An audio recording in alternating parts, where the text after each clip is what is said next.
Hey, what's up, camp believers and high performers? Welcome to another Mentorship Monday. We're hitting you real good with episode 80. Damn, we are almost at 100. That's still crazy to me, man. I love this pod and I love you as pod listeners and pod family members for so many reasons. But again, getting to episode 100 for me was like this big goal because I've said it 1,000 times before, and I'm going to keep repeating myself because I'm sure as listeners, you really, really resonate with this. The constant state of overthinking things, feeling stuck, not taking action on like really, really scary things. This epitomizes what it looks like to take messy action. And I think when I did that, I didn't know what to expect, but I'm telling you right now, as your high performance mentor, your dietitian, your podcast host, I'm so happy that I took action on this because it has challenged me in some really, really beautiful ways. So all that being said, again, we're celebrating episode 80 today, another Mentorship Monday coming at you. Again, with these Mentorship Mondays, they're 10 to 15 minute episodes, digestible episodes, giving you things that you can take and start to work on because the education is readily available. You've heard me say this before. It's the application that most people are missing out on. Now, anything that we're doing here is teaching you how to apply. And then with these Friday episodes, it's just trying to hit you in different ways of reminding you to be the hero in your own hero's journey. All right. So, all right, let's go ahead and get to it. Main thing today is, and this is something that I'm finding, I think with the evolution of where I've come as a dietitian and a nutrition coach, sort of seeing that evolution into someone who is teaching more high performance. So high performance, it can mean a lot of things. You know, a lot of people that I have in right now are focusing in more on health goals. They're focusing in on business mentorship. They're focusing in on ways to interact in their most important relationships more authentically. And it goes back to your rituals and it goes back to your habits. So I figured that I would take today's episode and talk to you all as a pod family and pod listeners about the 5 characteristics of my best clients. All right. And I think the beautiful part about it, everyone that is in there right now and has been in there has epitomized this because they saw an evolution. They didn't come in feeling this way or being this way. They identified with the person that they wanted to become, and then we reverse engineered back to make sure that they showed up in all areas of their life with these characteristics. So I figured that I would share to you the 5 characteristics of what makes high performing humans, and then also what has made the best clients. Because in a lot of ways, we need mentorship. You know, whether that is through things that we're doing from a business perspective for those who have had health goals that they really needed some coaching and mentorship with, past athletes, current athletes, you know, even just like business and creative in your creative endeavors, like you need mentorship. Okay. You need someone who is going to give you that sage advice, who is going to hold space for you and allow you to go mess up. And that's kind of what this is. Okay. So as we dive into this, I just want you to start thinking, you know, how can I adopt some of these? Are there things that resonate with me? Are there things that maybe don't?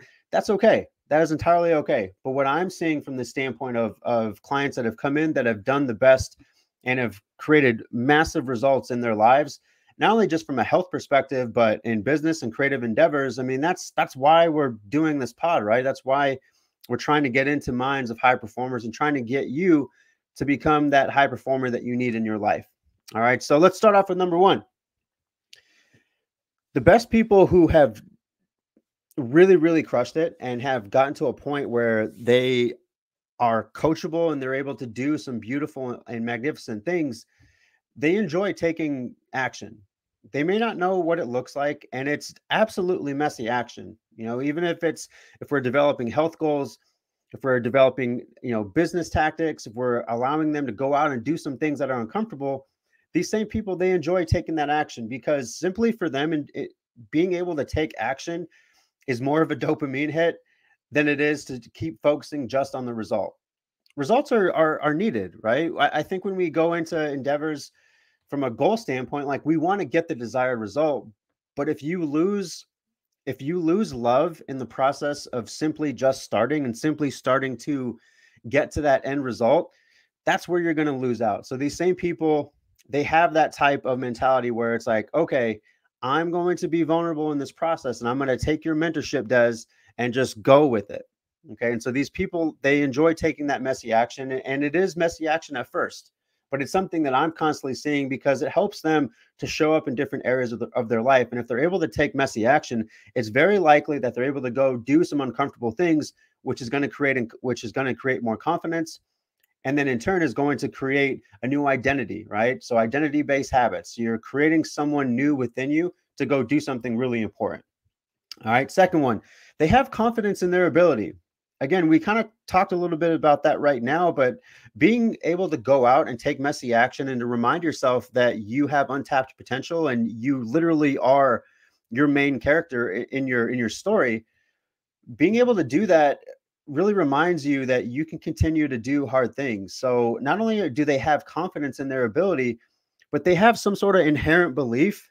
One, that they 100% can get through tough times because they have in the past and they're conditioned to be able to do that. And then two, it really helps them to develop that internal dialogue of, one, you can do this. Two, you can get the mentorship and the support that you need. And three, you're going to keep going. All right. So having confidence in your ability is not only just about developing confidence, but it's being able to see yourself confidently through different areas and different moments and different experiences and environments, rather, that help you to be successful.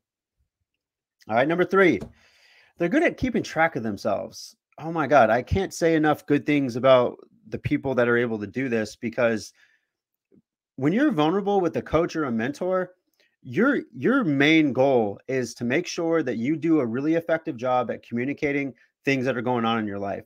You know, I'm a really big data person. So each and every week I have clients submitting sleep data. I have them submitting obviously their activity and their steps. I have them submitting thought dialogue. What is going on for you right now? What sort of I am statements are going on in your life? Are you connected to your most important relationships? What are the things specifically that we're working on this week? How did you get in the way of your success? So these same people are able to be really, really vulnerable, and they're good at keeping track of themselves. Because at first, it is very much external motivation. I'm in there, I'm really motivating them. Other people who are in the program are really motivating them with things that they're doing. But that external motivation can only get you so far, because what we're trying to do is trying to get you into a belief system where you start to turn that external motivation into internal motivation. So you have a really strong purpose and why you're doing things. And that thing in itself is going to help you not only stay true to where you are, but it's kind of like your barometer. So people who are able to keep track of themselves are able to get coaching and mentorship from that. It's their personal barometer, and they don't take it to heart so much so that if they do fail, that they quit. They get to a point where they're like, I failed in this area. I need, what do you think, Des? How can I be successful in the next week? Because we're looking at progress week to week. And then we span that and compare that month to month. And then we compare what your life is 6 months later. So it's all about comparison. But the one comparison that we're only focusing in on is who you were yesterday. And that's the overall goal. And that's one way of helping them to keep track of themselves, because it's, again, we're placing data and we're comparing data of who you were yesterday, and we're looking at getting 1% better. All right. Number four, they develop an ability towards positive self-talk. This is a hard thing, because obviously, the first thing that comes up in my mind, and I've had conversations with a lot of clients about this, is how toxic positivity actually is not a good thing. But we're not trying to go that route. We're not trying to be positive in all cases, because that's not life. But when we look at positive self-talk, it's being able to get to a point where you can hold yourself accountable enough to say, okay, I recognize the differences between shame and guilt. I recognize that guilt is I did something bad, right? Or I did something that goes against my personal values, and I'm really uncomfortable with that. Versus oftentimes with shame is I am something bad. I'm defective. All right. So when we look at people being able to develop positive self-talk, it's not only being aware of those two things right there, but it's getting to a place of bringing in way more empathy, because that's like the mecca of what it looks like to see progression, is developing empathy, not only for others in your environment, but mostly for yourself. All right. So being able to develop positive self-talk is a little bit more about, okay, these are my shortcomings. This is how I develop empathy for these things. I'm able to look at my behavior in a way that says, okay, am I pushing myself further, or am I doing things that are keeping me stuck? And if that's the case, how can I get curious about this? Because that's going to be a whole lot healthier than what happens with most people is when the negative self-talk creeps in. And I've made this example before, and I'm going to make it again. If we were to personify your negative self-talk into a person, it is very likely, if you're a healthy individual, if you're not, we should probably have a talk. It is very likely that you're not going to want to hang out with them. You're not going to invite them over for birthday parties. You're not going to invite them over for the Super Bowl coming up. You're not going to invite them over to meet your parents, because that person's an asshole. Okay. So again, going back to this, I'm not asking you to think positively 100% of the time, but I'm asking you to think positively in a way where you can bring on more empathy for your day-to-day rituals and routines, because those are the things right there that are going to help you to keep going when you seemingly mess up or fail, because you're a human being and God damn it, like, it's a normal thing. All right. Last one. These people are flexible. Okay. They understand that perfection and perfectionism is a past conditioning thing, and it's something that does not serve them. And while it might be a control mechanism to help keep them safe in an unhealthy way, they also recognize that they need to see an evolution in themselves and be okay with the imperfection. Because when you're flexible and imperfect and also willing to take guidance, that's where a lot of the magic happens. That's where the application, it's where the education application can come together. And these same types of people really, really love going through this guiding principle that I teach all of my clients. And I'm finding that as I talk with other high performing people, they know this too. Some sort of 80-20 guideline or principle that says, hey, 80% of the time we are eating, we are moving, we are sleeping, we are training, we are going out and honoring our ideas, honoring our creative endeavors. We're doing this 80% of the time. That is the intent. There's intentionality with it, because we also recognize that the other 20% is going to be life happening. All right. You fall off on some of your habits that really have gotten you there.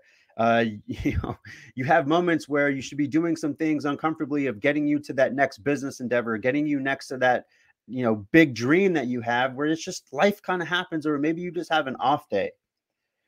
Okay. Because these same types of people, when we look at this 80-20 guideline, it allows them to keep seeking progress when maybe they might not be in a place where it's like, all right, I'm 100% on all the things that I'm learning or all the things that I'm doing right now. So going back to this guideline and principle, it's an inherent belief that, one, it's okay that I make mistakes. Two, I'm going to learn from my mistakes and keep going. And three, I'm going to develop the systems and the accountability and the personal accountability to help me to go beyond where I thought I could go. Okay. So again, going back to all of this doesn't mean that you need to have every single thing that we have here. All right.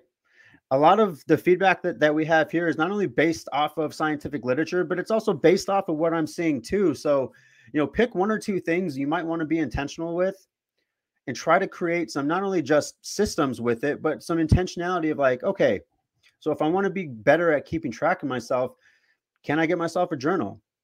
Can I check in with a family member or a friend just weekly? Like, hey, like, I have these goals. I just want to check in with you. And is it okay if I shoot you a text with how I felt the week went?